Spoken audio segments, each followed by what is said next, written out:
जी मोदी जी से आपको कुछ खास? नहीं, ऐसा कुछ नहीं है। बिहेवियरल साइंस में कहा जाता है ना कि बड़े लीडर को टारगेट कीजिएगा तो बड़ा जल्दी बनिएगा, वही पॉलिटिक्स है और कुछ नहीं। अच्छा एक सेकंड, सुन लीजिए। हाँ कहिए। आप बड़ा नेता का चापलूसी कीजिएगा तो आप भी तुरंत बड़ा नेता बन जाइएगा, ये भी होता है। अंग्रेजों का राज था, हिंदुस्तान गुलाम था। भगत सिंह अंग्रेजों से आजादी चाहते थे, आप किससे आजादी चाहते हैं? आपको नहीं लगता है कि इस देश में अभी भी बहुत सारी गुलामी बची हुई है? आप बताइए। आप बताइए। जब आप नौकरी करते हैं और आपको मिनिमम वेज नहीं मिलता है तब आपको नहीं लगता है कि आपके श्रम का शोषण किया जा रहा है? जब आप जाते हैं रोड पर और ट्रैफिक जाम होता है तो आपको नहीं लगता है कि ट्रैफिक जाम से हमको मुक्ति मिलनी चाहिए? आजाद होना, आजाद ख्याल रखना, ये अपने आप में कोई खराब बात नहीं है। दिक्कत कहाँ आती है? दिक्कत वहां आती है कि ये आजादी मुहैया कराने की जिम्मेवारी जिनके कंधे पे है, जिनको आपने 283 सीट दिया है, जिनके 56 इंच के सीने पे आप इंप्रेस हो गए थे, जिनको देख करके आपको लगा कि जितनी बातें कही गई हैं सब बात लागू किया जाएगा। हमने थोड़ी कहा था, 2014 में मोदी जी ने कहा था ना कि किसानों पे अत्याचार नहीं होगा, महंगाई खत्म हो जाएगी, महिलाओं पे अत्याचार बंद हो जाएगा, काला धन वापस आएगा, आपके खाते में 15 लाख रुपया पहुंचाया जाएगा। इन्हीं बातों पे आप लोगों ने वोट दिया ना।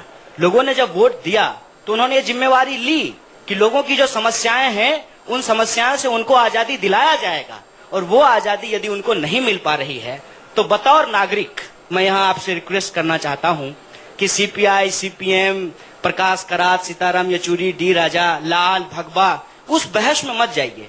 सिंपल सी एक बात को समझिए कि सरकार को जब लोग वोट देते हैं तो इस उम्मीद के साथ देते हैं कि व्यवस्था उत्तरोत्तर तौर पे, उत्तरोत्तर गति से बेहतर होगी, अच्छी होगी। जिन समस्याओं से हम जूझ रहे हैं उन समस्याओं से हमको मुक्ति मिलेगी, आजादी मिलेगी।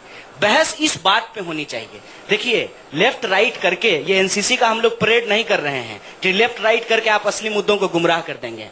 एसएससी स्कैम हुआ है, इतना बड़ा घपला है, सालों लोग तैयारी करते हैं, परीक्षा में धांधली करके क्वेश्चन आउट करके 10-10 लाख रुपए में सीट बेच देता है। क्या इस पे सवाल नहीं उठाना चाहिए? बिल्कुल उठाना चाहिए। देश में जो बेरोजगारी है क्या उस पे सवाल नहीं उठाना चाहिए? सारे महिला के साथ अत्याचार होता है क्या इस पे सवाल नहीं उठाना चाहिए? वही सवाल उठाना मैं जरूरी समझता हूँ। और सुब्रता जी, एक बात, बेगूसराय कोई आदिवासी इलाका नहीं है कि वहाँ वनवासी कल्याण समिति काम करेगी, माफ कीजिएगा। एक बात बताइए, देश में बेरोजगारी है, अभी देश के प्रधानमंत्री हैं मोदी जी, सवाल नेहरू से करें। एक बात सिंपल समझने की है कि हम ये नहीं कह रहे हैं कि ये समस्या आज की है, हम ये नहीं कह रहे हैं कि महिलाओं पे अत्याचार आज शुरू हो गया, हम ये नहीं कह रहे हैं कि गरीबी आज हो गई, हम ये नहीं कह रहे हैं कि महंगाई आज हो गई। लेकिन आपने खत्म करने का वादा करके वोट लिया तो जो वोट दिया वो आपसे सवाल भी ना करे। लोग उनको क्यों सुन रहे हैं? उसी पे आ रहा हूँ। क्यों वोट कर रहे हैं उनको हर जगह? बिल्कुल, लोग वोट कर रहे हैं और आपको नहीं सुन रहे हैं? नहीं, ऐसा त्रिपुरा भी हार गए आप। ऐसा नहीं है, हमको सुन नहीं रहते तो आप ऐसे थोड़ी बुला लेते, हम कोई आमिर खान थोड़ी हैं। मैंने क्या, हम मेरे कहने का मतलब वोटर नहीं सुन रहा है। लोकतंत्र में अगर वोटर नहीं सुनेगा, आपकी सरकार नहीं रहेगी, आपके हाथ में वो रोड मैप जो आप कह रहे हैं आपके पास है, वो लागू करने का मौका कहां से आएगा? अरे लोकतंत्र में विपक्ष का भी रोल होता है। बिल्कुल होता है। आप सरकार में नहीं है लेकिन लोग आपको सुनता है ना। हाँ। मीडिया का यही रोल है ना, बिल्कुल, कि सवाल उठाए और लोग उसको सुने। हाँ। लोकतंत्र को इतना रिड्यूस मत कीजिए सर। लोकतंत्र में जब जनता किसी को वोट देकर के जिम्मेदारी देती है तो निश्चित तौर पर जनता उन पर ज्यादा भरोसा जताती है। लेकिन इसका ये मतलब नहीं है कि लोकतंत्र में विपक्ष का कोई रोल नहीं है। नहीं, विपक्ष का रोल है। मैं दूसरी बात कह रहा हूँ, विपक्ष का बहुत बड़ा रोल होता है। सुब्रता जी के सवाल का जवाब नहीं, मैं उसी पर हूँ जो रोड मैप की बात हो रही थी ना। मैं ये कह रहा हूँ कि अगर लोग आपकी बातों पर यकीन ही ना करें, वोटर की बात कर रहा हूं मैं, क्योंकि वोटर सबसे ज्यादा पावरफुल होता है, सबसे ज्यादा ताकतवर होता है।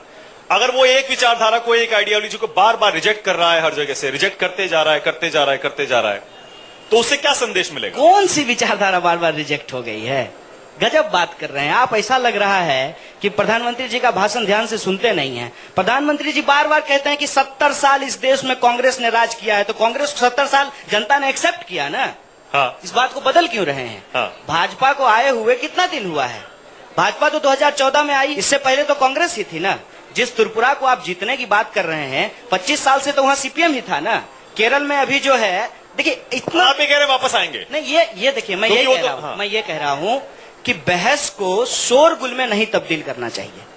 बहस में जो कंटेंट है उस पे स्टिक करना चाहिए। इसमें कोई दो राय नहीं है कि इस देश में कांग्रेस को और दूसरे समाजवादी दलों को और वामपंथी दलों को अस्वीकार करके इस देश की जनता ने बीजेपी को अपना वोट दिया है, लेकिन इसका ये कतई मतलब नहीं है कि जनता ने पूरे तरीके से इन लोगों को नकार दिया है, ऐसा नहीं है। तो सबको एकजुट होना पड़ रहा है। आज बीजेपी इतनी ताकतवर हो गई, कांग्रेस क्या, लेफ्ट क्या, समाजवादी पार्टी क्या, बीएसपी क्या, सबको एक होना पड़ रहा है। कब एकजुट नहीं हुई थी? कहाँ एकजुट हुई थी? अरे भाई, जब इंदिरा गांधी की सरकार थी, बहुत पहले की बात है, वही मैं कह रहा हूँ। तो जब भी देखिए, जब भी इस देश के अंदर किसी को मैंडेट दिया जाता है और जिन सवालों पे मैंडेट दिया जाता है उस सवाल पे जब सरकार काम नहीं करती है तो विपक्ष एकजुट होकर के उसको सत्ता से बाहर करती है। इंदिरा जी के वक्त भी ऐसा हुआ था कि इंदिरा जी ने कहा गरीबी हटाओ, वो तो कह रहे हैं अस्तित्व बचाने के लिए एक हो रहे हैं सारे के सारे। ये उस वक्त खत्म हो जाएंगे, इसीलिए एकजुट होके और तब मुकाबला करने की सोच रहे ये उस वक्त जो है कांग्रेस कहती थी बाकी दलों के बारे में, जैसा आज बीजेपी कह रही है आज बाकी दलों के बारे में। देखिए, सत्ता के अंतर्गत, लोकतंत्र के अंतर्गत सत्ता निरंकुश ना हो, इसके लिए विपक्ष की एकता जरूरी होती है। विपक्ष की एकता होना, इसमें कोई गलत बात नहीं है। कोई गलत बात कोई नहीं है। बीजेपी भी जब विपक्ष में बैठती है तो क्या बीजेपी विपक्ष के लोगों को एकजुट नहीं करती है? एनडीए की सरकार है ना, सिर्फ भाजपा की तो सरकार नहीं है। और एनडीए की सरकार में चंद्रबाबू नायडू रूठ गए हैं तो मोदी जी ऐसे मना रहे हैं जैसे पिया और जो है सजन एक दूसरे से रूठ जाते हैं, कैसे हाथ पकड़ करके बिठाते हैं। जहां जहां आपकी विचारधारा वाली पार्टियों ने राज किया वहां वहां ये मॉडल लागू किया गया। नहीं, देखिए, वहां गरीबी बेरोजगारी खत्म हो गई। सुनिए, मेरी एक बात सुन लीजिए। क्या आप इस बात को मान लीजिए कि मेरी विचारधारा जो है ना 1 मिनट के लिए लेफ्ट है, तो क्या आप इस बात को स्वीकार करेंगे कि हिंदुस्तान में सबसे ज्यादा लिटरेसी केरला में है?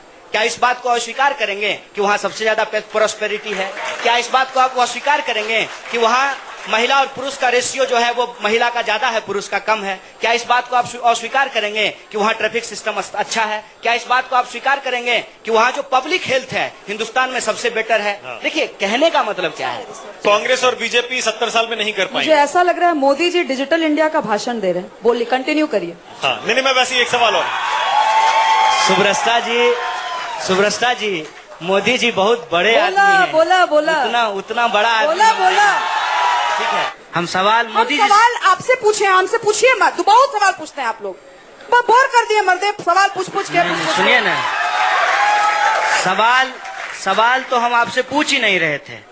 सवाल हम पूछते हैं मोदी जी से और तकलीफ आपको हो जाती है। काहे नहीं होगी, नेता है ना, हमारे नेता है, आपके भी नेता। अभी कहे कि मेरे प्रधानमंत्री है, कहा नहीं तकलीफ होगा? 4 साल से जो व्यक्ति 70 दशकों के कूड़े को साफ कर रहा है उस पे आप लोग अटैक करेंगे तो काहे नहीं दुख होगा? जी, मोदी जी से आपको कुछ खास? नहीं, ऐसा कुछ नहीं है। बिहेवियरल साइंस में कहा जाता है ना कि बड़े लीडर को टारगेट कीजिएगा तो बड़ा जल्दी बनिएगा, वही पॉलिटिक्स है और कुछ नहीं। अजय सिंह, सुन लीजिए। हाँ, कहिए। आप बड़ा नेता का चापलूसी कीजिएगा